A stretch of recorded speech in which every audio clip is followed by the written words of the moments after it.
ये आकाशवाणी रायपुर है। छत्तीसगढ़ी समाचार बुलेटिन के संग किरण वर्मा के जय जोहार।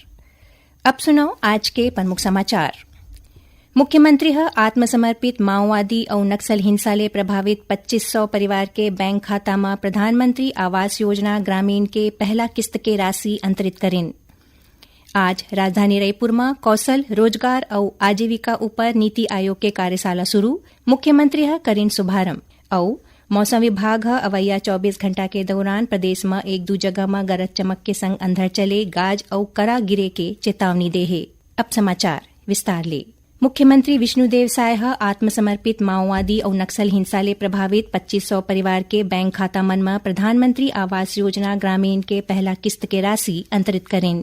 मुख्यमंत्री आज मंत्रालय में राखे गए वर्चुअली कार्यक्रम में प्रति परिवार 40-40 हजार रुपया के मान ले कुल 10 करोड़ रुपया हितग्राही मन के खाता में अंतरित करें।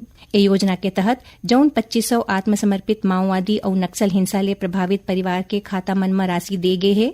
उमा ले सबले ज्यादा 809 परिवार सुकमा जिला के हरे, उन्हें बीजापुर जिला के 594, नारायणपुर के 316, बस्तर के 202, दंतेवाड़ा के 180, कोंडागांव के 166 और कांकेर के 138 परिवार शामिल है। कार्यक्रम ला संबोधित करत मुख्यमंत्री कहिन कि राज्य सरकार केंद्र सरकार ले विशेष आग्रह करके आत्मसमर्पित माओवादी और नक्सल हिंसा ले प्रभावित परिवार बर जौन मन प्रधानमंत्री आवास योजना के पात्रता के शर्त में नहीं शामिल हो पात रहीन, ओमन बर 15,000 आवास स्वीकृत कराए है। कार्यक्रम ला उप मुख्यमंत्री और गृह मंत्री विजय शर्मा घलो संबोधित करें। राज्य सरकार महतारी वंदन योजना के तहत 15वां किस्त जारी कर दे है। महिला और बाल विकास विभाग डहाले प्रदेश के 69,32,000 ले ज्यादा महिला मन ला 648 करोड़ 38 लाख रुपया के सहायता राशि ओमन के बैंक खाता में अंतरित कर दे है। यही बीच महिला और बाल विकास विभाग हितग्राही महिला मन ले आधार कार्ड अपडेट कराए के अपील करे है, जेखर ले राशि के भुगतान में कोनो भी दिक्कत जन होवे। बता दन कि आधार कार्ड ला हर 10 साल में अपडेट कराना अनिवार्य है। कई हितग्राही मन के भुगतान आधार इनएक्टिव होए के सेती निरस्त कर दे गए है। ऐसे हितग्राही मन ला आधार केंद्र में जाके पहचान और निवास प्रमाण पत्र के साथ आधार अपडेट कराना जरूरी है, ताकि अवैया किस्त के भुगतान सुनिश्चित हो सके। अब थोरकुन समाचार वेव्स शिखर सम्मेलन ले।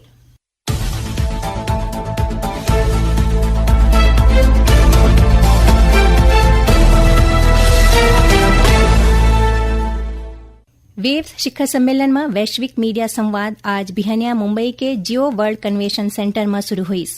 ये आयोजन वैश्विक मीडिया और मनोरंजन परिदृश्य के संग भारत के जुड़ाव के दिशा में एक महत्वपूर्ण उपलब्धि है।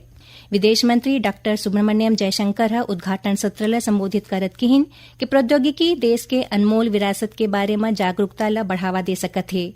उमन कहिन कि नवाचार ऊंचाई तक पहुंचे के कुंजी है, जौन 2047 तक विकसित भारत के निर्माण करही। ए मौका में सूचना और प्रसारण मंत्री अश्विनी वैष्णव कहिन कि संस्कृति ही रचनात्मकता ला प्रेरित करथे और सीमा पार के लोगन मन ला घलो जोड़थे। मुख्यमंत्री विष्णुदेव साय आज राजधानी रायपुर में कौशल रोजगार और आजीविका ऊपर नीति आयोग के कार्यशाला के शुभारंभ करें। ए मौका में राज्य के कौशल विकास, तकनीकी शिक्षा और उच्च शिक्षा विभाग डहाले 4 महत्वपूर्ण समझौता ज्ञापन MOU में हस्ताक्षर करेगिस। ए समझौता मन के मुख्य उद्देश्य प्रदेश के युवा मन ला रोजगारोन्मुख कौशल दे के ओमन ला आत्मनिर्भर बनाना है। कार्यशाला ला संबोधित करत मुख्यमंत्री श्री साय कहिन कि ए कार्यशाला बदलत समय के जरूरत के अनुरूप बहुत प्रासंगिक है। ओमन कहिन कि भारत एक युवा देश है। यदि युवा मन ला ओखर रुचि और क्षमता के अनुसार कौशल प्रशिक्षण मिले तो विकसित भारत के लक्ष्य ला तेजी ले पा सकत है। श्री साय कहिन कि राज्य सरकार कौशल विकास ला तेजी ले आगू बढ़ाथे। एकर तहत लाइवलीहुड कॉलेज, ITI और महिला स्व सहायता समूह ला सशक्त बनाए के काम करत है। कार्यशाला ला उप मुख्यमंत्री विजय शर्मा और नीति आयोग के प्रोग्राम निदेशक डॉक्टर सोनिया पंथ घलो संबोधित करें। छत्तीसगढ़ी समाचार बुलेटिन आप मन आकाशवाणी रायपुर ले सुनत हव। छत्तीसगढ़ के खबर ले है आपके वास्ता और खबर के विश्वसनीयता ले है हमार वास्ता। आकाशवाणी समाचार रायपुर के प्रादेशिक समाचार बुलेटिन के संगे संग हमार समसामयिक कार्यक्रम आप रेडियो के संग अपन मोबाइल में घलो सुन सकत हो। आकाशवाणी समाचार फेसबुक, ट्विटर और यूट्यूब में घलो हावय। हमार फेसबुक पेज हरे Chhattisgarh news on AIR, Twitter handle CGAIR news और हमार यूट्यूब चैनल हरे छत्तीसगढ़ AIR न्यूज। तो अब रेडियो के संगे संग आपके मोबाइल के माध्यम ले हम आप तक पहुँचत हन। छत्तीसगढ़ के हर खबर पर सुनत रहो आकाशवाणी समाचार। अब आगू बढ़बो बाँचे समाचार को ती। छत्तीसगढ़ अप्रैल 2025 में 4,135 करोड़ के वस्तु और सेवा कर जीएसटी संग्रहण करके देश के शीर्ष 15 राज्य मन के सूची में अपन जगह बनाए हैं। जीएसटी संग्रहण के मामला में छत्तीसगढ़ केरल, पंजाब, बिहार और झारखंड जैसे राज्य मन ल घलो पीछू छोड़ दे है। मुख्यमंत्री विष्णुदेव साय ए उपलब्धि में कहिन कि ए प्रदर्शन छत्तीसगढ़ के अर्थव्यवस्था पर एक सकारात्मक संकेत है। राज्य संसाधन आधारित अर्थव्यवस्था ले आगू बढ़ के अब एक सशक्त औद्योगिक केंद्र के रूप में उभरत है। श्री साय कहिन कि छत्तीसगढ़ ला आत्मनिर्भर और समृद्ध राज्य बनाना हमार लक्ष्य है। राज्य के आर्थिक स्थिति में ए बढ़ोतरी जनता और उद्योग जगत के सहयोग ले संभव हुए है। छत्तीसगढ़ केयर एज स्टेट रैंकिंग 2025 में उल्लेखनीय प्रदर्शन करत देश के 17 बड़का राज्य मन के सूची में 3 स्थान के सुधार करत 14वां ले 11वां जगह में पहुंच गए है। बछर 2023 के तुलना में राज्य के कुल स्कोर 6.1 अंक के बढ़ोतरी के साथ 34.8 ले बढ़ के 34.9 हो गए है। ये प्रदर्शन शासन, सामाजिक संकेतक और आर्थिक मजबूती में सुधार के प्रमाण है। मुख्यमंत्री विष्णुदेव साय कहिन कि केयर एज के ए रिपोर्ट सरकार के कार्य के आंकड़ा के रूप में मान्यता है। उमन कहिन कि ए टीम छत्तीसगढ़ के एकजुट मेहनत और जनसेवा के भावना के परिणाम है। शासन में पारदर्शिता, सेवा के गति और नागरिक मन के भागीदारी ला प्राथमिकता दे गे है। सरकार के जोर सामाजिक क्षेत्र में शिक्षा, स्वास्थ्य और गरीब कल्याण के रहे है। उमन कहिन कि आर्थिक क्षेत्र में निवेश और रोजगार ला प्रोत्साहन दे जाते। सुनैया मन ला बता दन कि प्रादेशिक समाचार एकांश के समसामयिक विषय में आधारित कार्यक्रम बातों बातों में ए बखत प्रधानमंत्री मुद्रा योजना के हितग्राही और रायपुर के युवा व्यवसायी ईशा पटेल ले गे भेंटवार्ता प्रसारित करे जाही। एक प्रसारण काली 3 मई के बिहानिया 10:30 बजे ले करे जाही। इला छत्तीसगढ़ स्थित जम्मू आकाशवाणी केंद्र एक संग रिले करही।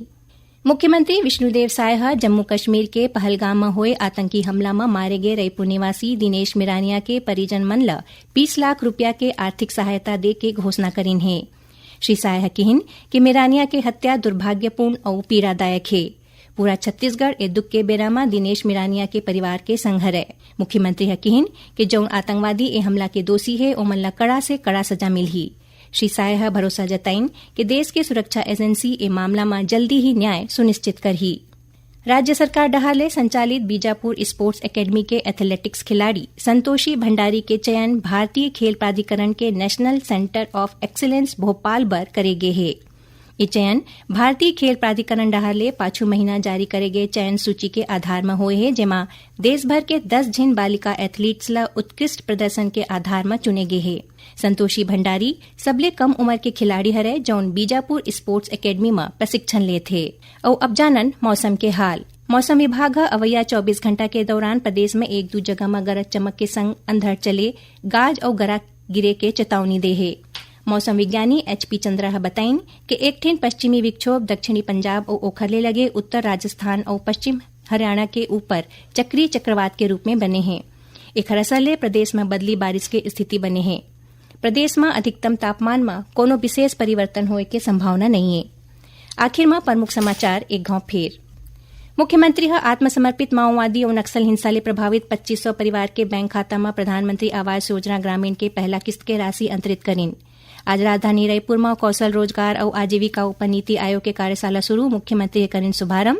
और मौसम विभाग अवैया 24 घंटा के दौरान प्रदेश में 1-2 जगह में गरज चमक के संग अंधड़ चले, गाज और करा गिरे के चेतावनी दे है। एकरे संग छत्तीसगढ़ी समाचार बुलेटिन यहीं सिरावत है। जय जोहार।